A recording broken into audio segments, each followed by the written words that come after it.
Au titre de la présidence de la République, projet de décret accordant le bénéfice des avantages du régime conventionnel du Code des investissements à la société Groupe Olga Sarl pour la construction et l'exploitation d'un complexe industriel et d'une centrale solaire de 50 MW à Maradi. La société Groupe Olga Sarl est une société à responsabilité limitée au capital de 10 millions de francs CFA dont le siège social est fixé à Maradi. Elle a pour, entre autres activités, la production d'huile, de savon, du lait, de matelas, de briques et de tôles. La société a sollicité l'agrément au bénéfice des avantages du régime conventionnel du Code des investissements pendant une période de 10 ans, y compris la phase de réalisation des investissements fixée à 36 mois. Les activités de la société Groupe Olga Sarl contribueront à l'atteinte de l'autosuffisance alimentaire et à la lutte contre le chômage à travers la création de 107 emplois permanents et de plusieurs autres emplois indirects avec un investissement total d'environ 21,16 milliards de francs CFA. Au titre du ministère de l'Agriculture et de l'Élevage, le Conseil des ministres a adopté des projets de textes ci-après. Projet d'ordonnance relative à l'amélioration de la production animale au Niger. L'État met en œuvre depuis 2013 une stratégie de développement durable de l'élevage SDDEL 2013-2035 dans le but d'augmenter les productions animales à travers notamment plusieurs programmes d'amélioration de la production des bovins locaux. Ces programmes ont pour objectif de satisfaire les besoins de la consommation nationale en lait et en viande et d'augmenter les revenus des producteurs. Toutefois, en raison des conséquences à long terme de l'utilisation de certaines techniques sur les cheptels locaux et dans le souci de préserver la biodiversité, il est apparu nécessaire de prendre des mesures de prévention des risques dans les différentes étapes de production, d'importation, de distribution et d'exportation des matériels utilisés. Le présent projet d'ordonnance a donc pour objet de sécuriser, de moraliser et d'organiser l'utilisation du matériel de production animale. Projet de décret portant création du Centre national d'amélioration de la production animale. Le Niger, en dépit de son important cheptel, continue à faire recours aux importations de lait et des produits laitiers pour satisfaire les besoins de la population. Cet état de fait résulte des insuffisances du cadre institutionnel et des techniques de production. Ainsi, dans le cadre du développement d'une véritable politique d'amélioration des races locales, la création d'un service spécifique s'avère nécessaire. Le présent projet de décret a pour objet la création du Centre national d'amélioration de la production animale et vise à travers une technique adéquate une augmentation des performances de production en lait et en viande de nos races locales. Il permettra en outre un accroissement de l'économie nationale à travers une augmentation de la production animale. Au titre du ministère de l'Enseignement supérieur, de la Recherche et de l'Innovation technologique, le Conseil des ministres a adopté le projet de décret modifiant et complétant le décret numéro 2024-568-P-CNSP-MES-R-IT du 19 septembre 2024 portant modalité d'organisation du service civique national en ce qui concerne la formation militaire. Au titre du ministère du Tourisme et de l'Artisanat, le Conseil des ministres a adopté les projets de textes ci-après. Projet de décret portant réglementation des établissements de restauration. Le ministère du Tourisme et de l'Artisanat s'est engagé depuis un certain temps dans un processus de réforme des textes régissant le secteur du tourisme et de l'hôtellerie. Ces réformes visent à mettre en œuvre la nouvelle dynamique de développement du secteur voulue par le gouvernement. Il s'agit de réviser les textes existants pour les adopter au contexte de la refondation. Pendant longtemps, les établissements de restauration ont été régis par les textes des établissements d'hébergement touristique. Or, les activités de restauration et des activités d'hébergement ont chacune des spécificités propres, d'où la nécessité de disposer d'une réglementation spécifique organisant les activités des différents établissements de restauration. Le présent projet de décret intervient d'une part pour préciser les dispositions en la matière et définir les différents types d'établissements de restauration et d'autre part pour fixer les conditions de leur ouverture ainsi que les règles qui leur sont applicables. Il fixe en outre les sanctions en cas de non-respect de la réglementation en vigueur. Projet de décret relatif aux établissements d'hébergement touristique. Au Niger, les établissements d'hébergement touristique sont régis par le décret numéro 2005-155-PRN-MT-A du 29 juillet 2005, modifié par le décret numéro 2019-614 du 25 octobre 2019 et le règlement numéro 8-2019-CM-IOMOA relatif aux établissements d'hébergement touristique au sein de l'IOMOA. De par les dispositions du traité de l'IOMOA, les règlements sont d'application directe dans les législations nationales des États membres. C'est au regard de ces considérations que le présent projet de décret est proposé d'une part pour corriger les insuffisances du décret numéro 2005 et d'autre part pour intégrer dans notre ordonnancement juridique les dispositions du règlement de l'IOMOA. Ainsi, le présent projet de décret établit de nouvelles règles d'exploitation des établissements d'hébergement touristique, corrige certaines dispositions qui constituaient un frein au développement du secteur. Il consacre également un droit d'entrée dans la profession hôtelière. Au titre du ministère de la Jeunesse et des Sports, le Conseil des ministres a adopté le projet de décret portant institutionnalisation du festival Dokin Iska d'Enfilingue. Dans la culture et la tradition nigérienne, le cheval a toujours occupé une place importante au niveau de la chefferie traditionnelle. Cela est illustratif à travers l'histoire du Kourfey où parmi les chevaux de l'écurie du chef, il eut un qui, par son attitude, prévenait d'une imminente agression et allait marquer l'histoire du Kourfey. C'était un poulain de la race Arewa qui avait des malformations et fut reçu en cadeau par les griots de la cour du chef des cantons Malam. Le nouveau propriétaire a essayé de le vendre sans succès, jusqu'à ce qu'un riche commerçant de l'Ader et résident à Filingue, Al-Haji Ayoub Ahmed, l'achetait devant l'insistance du griot. Plus tard, le cheval fut dressé et prêt à servir de monture. C'est ainsi que lors d'une escale chez le marabout Malam Azunzum du village de Tigizefan, dans le département d'Abala, ce dernier lui dit: ce cheval n'est pas ordinaire, il est possédé par des génies qui échappent au commun des mortels. Il est arrivé à sa maturité et son étoile brille déjà. Il va gagner beaucoup de courses et sa renommée traversera nos frontières. Cela fut confirmé par la suite et après une de ses victoires, le cheval fut donné en cadeau au chef de Gobir Issa du Nigeria qui demanda au chanteur de la cour Narambada de dédier une chanson au fameux cheval. C'est ainsi qu'à travers la chanson, il fut surnommé Dokin Iska dans Filingue. Afin d'immortaliser ce cheval légendaire, un événement culturel est lancé en 2014 avec comme principale activité une course hippique qui mit en compétition des chevaux du Niger.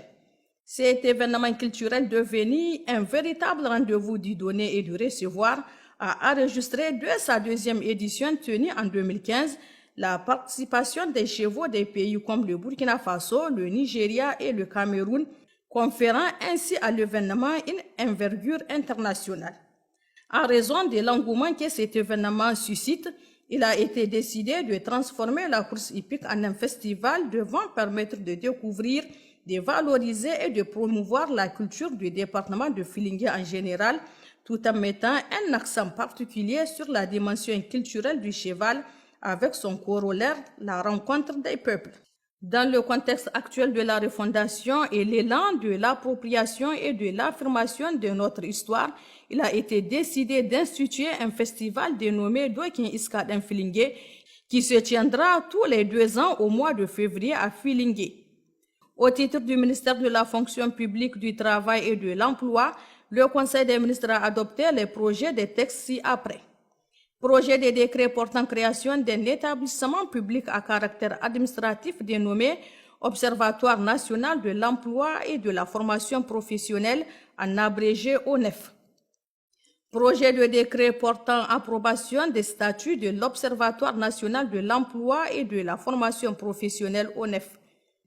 Ces 2 projets de décret ont pour objet de mettre en conformité les textes de création, d'organisation et de fonctionnement de l'Observatoire national de l'emploi et de la formation professionnelle ONEF aux dispositions de la loi numéro 2020-020 bis du 3 juin 2020 fixant les règles de création de catégories des établissements publics et les textes pris pour son application.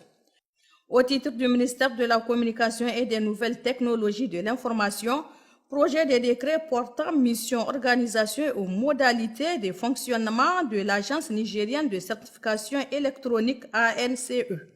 Le présent projet de décret est pris en application des dispositions de l'article 17 de la loi numéro 2019-03 du 30 avril 2019 portant sur les transactions électroniques au Niger.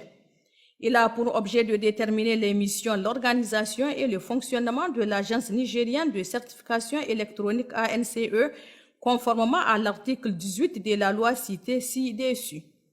L'ANCE a pour mission le contrôle des activités de prestataires de services de confiance et de la certification des documents électroniques. L'adoption du présent projet de décret permettra de renforcer le cadre juridique et institutionnel des transactions électroniques dans notre pays, notamment en matière de commerce électronique, de la signature électronique et des services électroniques de confiance.